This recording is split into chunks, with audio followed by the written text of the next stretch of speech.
দাদু, আমার এই ড্রেসটা চাই। কেন? কি এমন স্পেশাল আছে ওই ড্রেসে? দাদু, সাশা এই অ্যাক্ট্রেসকে খুব পছন্দ করে। ও একদম তারই মতো সাজগোজ করতে চায়। তাহলে এই হলো ব্যাপার। হ্যাঁ দাদু, আমার এই অ্যাক্ট্রেসকে খুব ভালো লাগে। আমি ওনার মতো দেখতে হতে চাই, ওনার মতো জামা কাপড় পরতে চাই, ওনার মতো হাঁটতে চাই, ওনার মতো বলতে চাই, এমনকি ওনার মতো খেতেও চাই। কিন্তু ওগুলো কি বোরিং মনে হবে না সাশা? অন্য কারুর মতো দেখতে হওয়াটা? কেন দাদু? ও তো খুব সুন্দর দেখতে। আমাকে ওই ড্রেস কিনে দাও। আমি একদম ওর মতো সাজতে চাই, একদম ওর মতো। দাদু, কিনে দাও না। ঠিক আছে, আমি কিনে দেব, কিন্তু সবার আগে কেমন হবে যদি আমি তোমাদের ডোনাটস খাওয়াতে নিয়ে যাই আর একটা গল্পও বলি? গল্প শুনবো।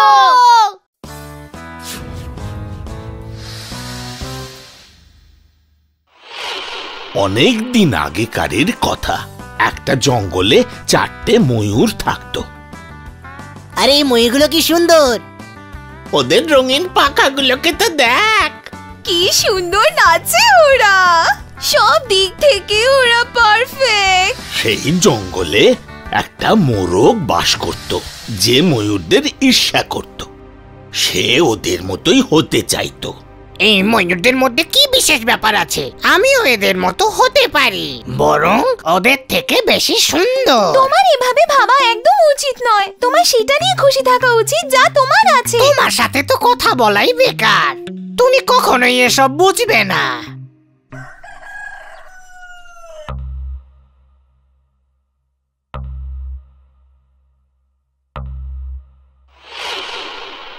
আরে এটা কি? আমি খুব ভাগ্যবান, এই ময়ূরটা মারা গেছে। আমার এখন কি করা উচিত? আমার কি কাউকে জিজ্ঞাসা করা উচিত? না, আমার মাথায় এর থেকে ভালো আইডিয়া এসেছে।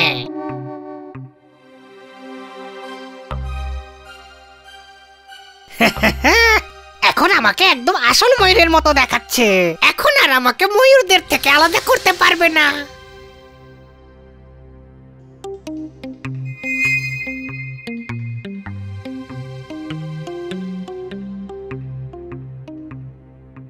কি সুন্দর দেখতে!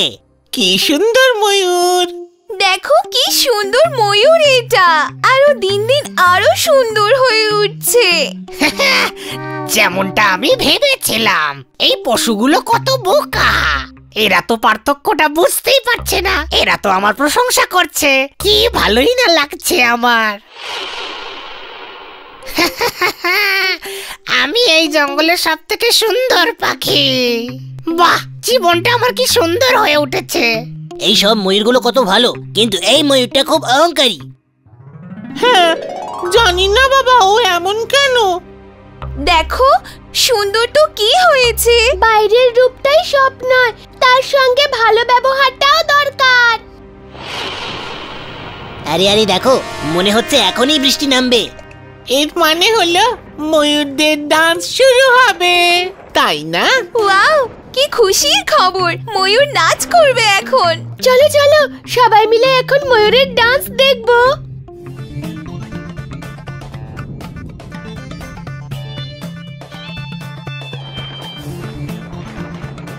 ও, কি হচ্ছে এসব? আমি আমার পেখমগুলো কেন মেলতে পারছি না?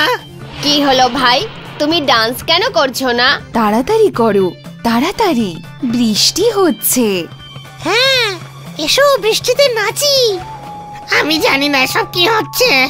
আমি আমার পেখম মেলতে পারছি না। ও, এরকম কেন হচ্ছে? তোমার কি খুব সমস্যা হচ্ছে? আমরা কি কোনো সাহায্য করতে পারি? আরে ওই ময়ূরটাকে একটু দেখো। আরে এ কি হলো? আরে এ তো দেখছি ময়ূরই নয়, এ তো একটা মোরগ। আমাদের ভাই কোথায়? তুমি আমাদের ভাইয়ের সাথে কি করেছো? না না, আমি তোমাদের বোঝাচ্ছি। শোনো, তোমরা যেমনটা ভাবছো তেমনটা নয়। এই আমাদের ভাইকে মেরে ফেলেছে। ও ওকে মেরে ওর পাখনা নিজের শরীরে লাগিয়েছে। এ একটা ময়ূর হতে চায়। আমরা একে সঠিক শিক্ষা দিয়ে ছাড়বো। খুব খারাপ করেছে, ওর মোরগ হিসেবে থাকাটাই ভালো ছিল। এমনটা তো তখনই হয় যখন আমরা অন্য কারোর মতন রূপ ধরার চেষ্টা করি। ও একটা ময়ূর হতে চেয়েছিল, এখন তো মোরগও রইল না। অন্যের মতো সাজতে গিয়ে মোরগের টানটাই চলে গেল। ও এটা খুব স্যাড স্টোরি। কিন্তু তোমরা এই গল্প থেকে নিশ্চয়ই কিছু শিখলে। হ্যাঁ দাদু, কারো কপি করা একদম ভালো নয়। ঠিক আছে, যদি কারোর ভালো গুণ থেকে কিছু শিখতে পারো, কিন্তু চোখ বন্ধ করে কাউকে কপি করলে নিজেদেরই ক্ষতি হয় সোনারা। হ্যাঁ দাদু। ঠিক আছে, তবে চলো আমি একটা ড্রেস কিনে দিচ্ছি, তবে তোমার পছন্দের অন্য কোনো ড্রেস, ওর মতো একদম নয়।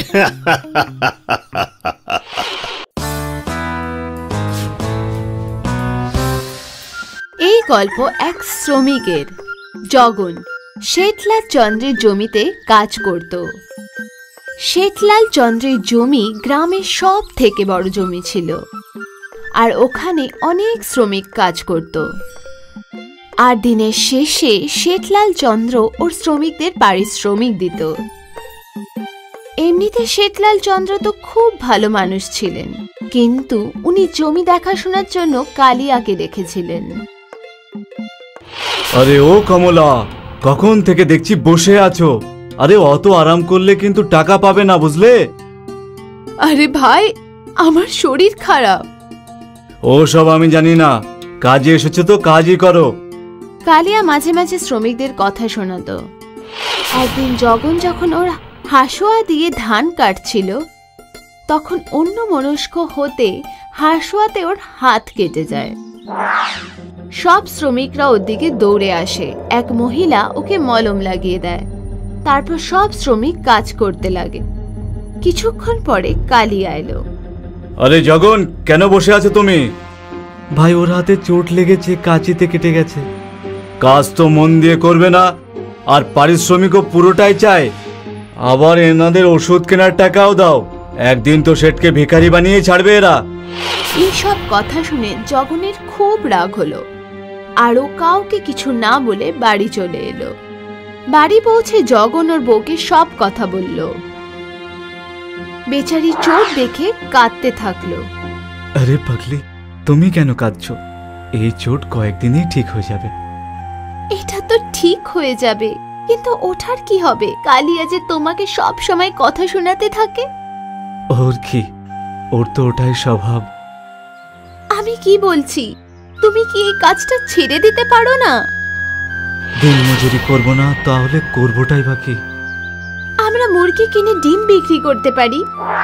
আর মুরগির জন্য টাকা কোথা থেকে আসবে? আমি আর কি করব বলো?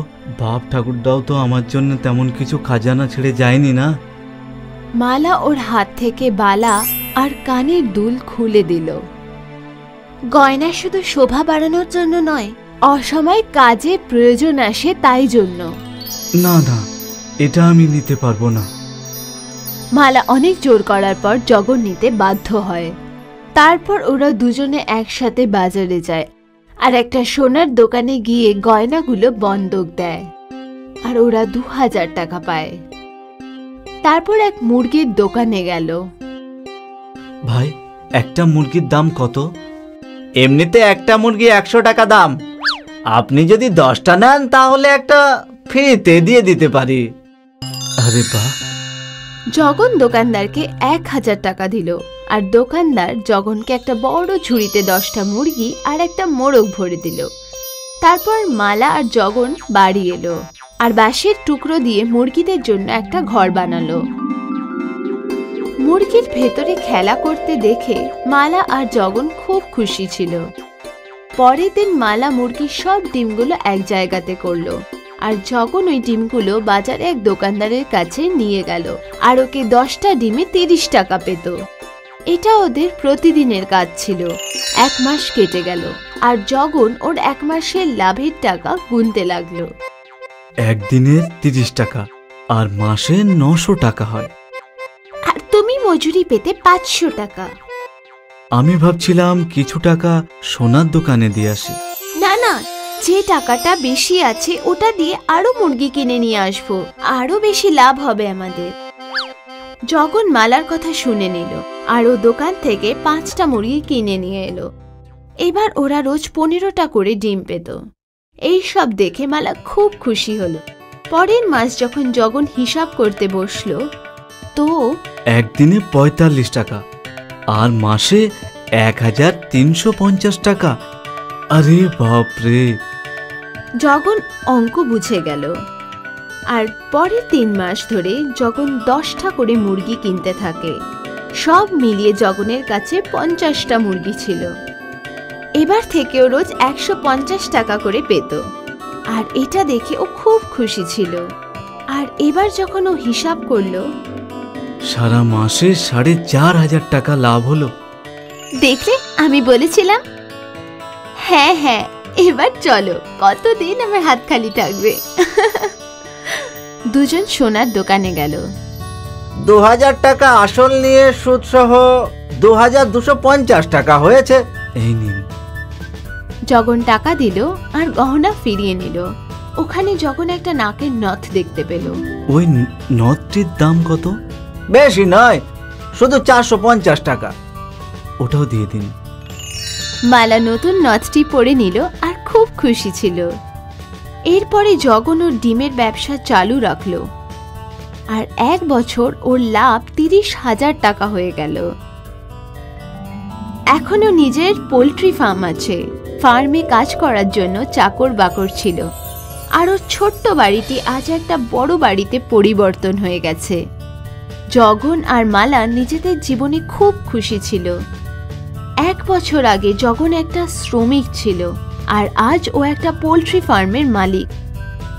মালা যদি জেদ না করত তাহলে জগন আজ শ্রমিকই থাকতো। এই জন্য বাচ্চারা, সফলতার জন্য একটা সময় দরকার হয়, যেটা জগন পেল আর 1 বছরেও সফল হয়ে গেল। আম্মা নামে একজন নামকরা ধোসা বিক্রেতা ছিল। আম্মার দোকানে ছিল গ্রামের পাশেই।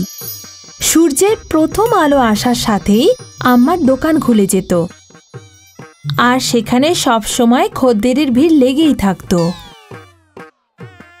আম্মা, আপনার ধোসা তো একেবারে লাজবাব। কি জানি কেমন করে আপনি এত ভালো ধোসা বানিয়ে ফেলেন। নিজের খরিদ্দারের থেকে এত ভালো ধোসার প্রশংসা শুনে আম্মা খুব খুশি হয়ে যেতেন। আমার বেশিরভাগ খরিদ্দার সকাল সকাল জল খাবারে ধোসা খেতেই পছন্দ করত। আরে আম্মা, একটা স্পেশাল মাইসুর মশলা ধোসা। বসো বসো, এখনই দিচ্ছি। আম্মা তার সমস্ত খরিদ্দারদের খুব ভালোভাবেই বসাতো আর তাদের সাথে গল্পও করত।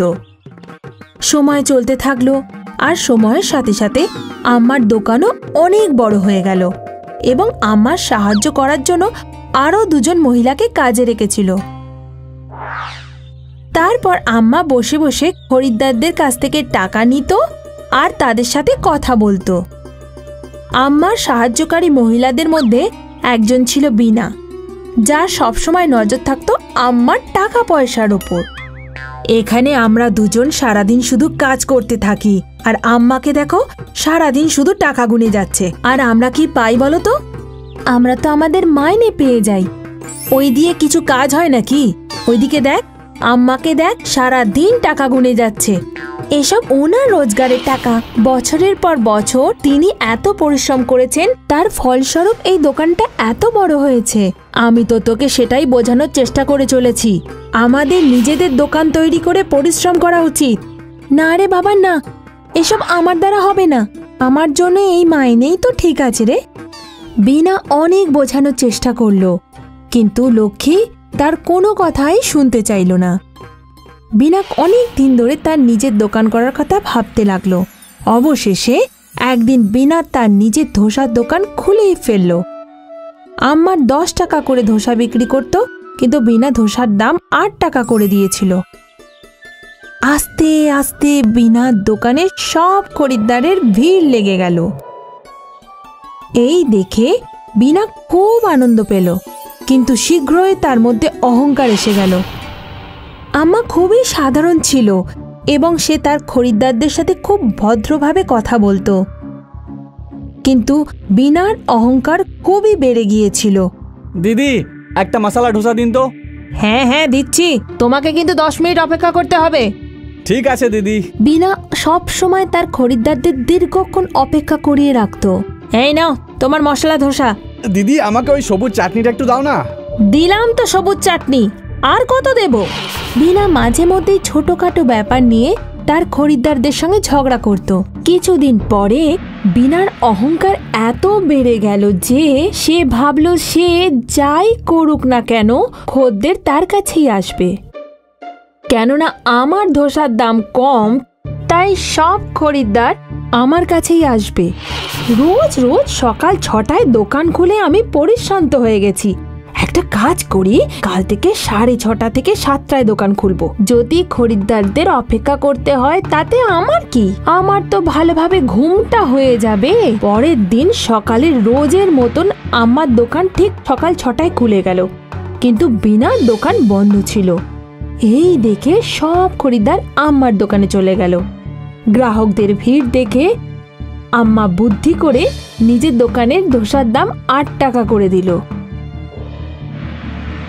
7:30টায় বিনা দোকান খুলল। খরিদ্দাররা যখন দোকানে গেল তখন দেখলো দুটো দোকানেরই একই দাম।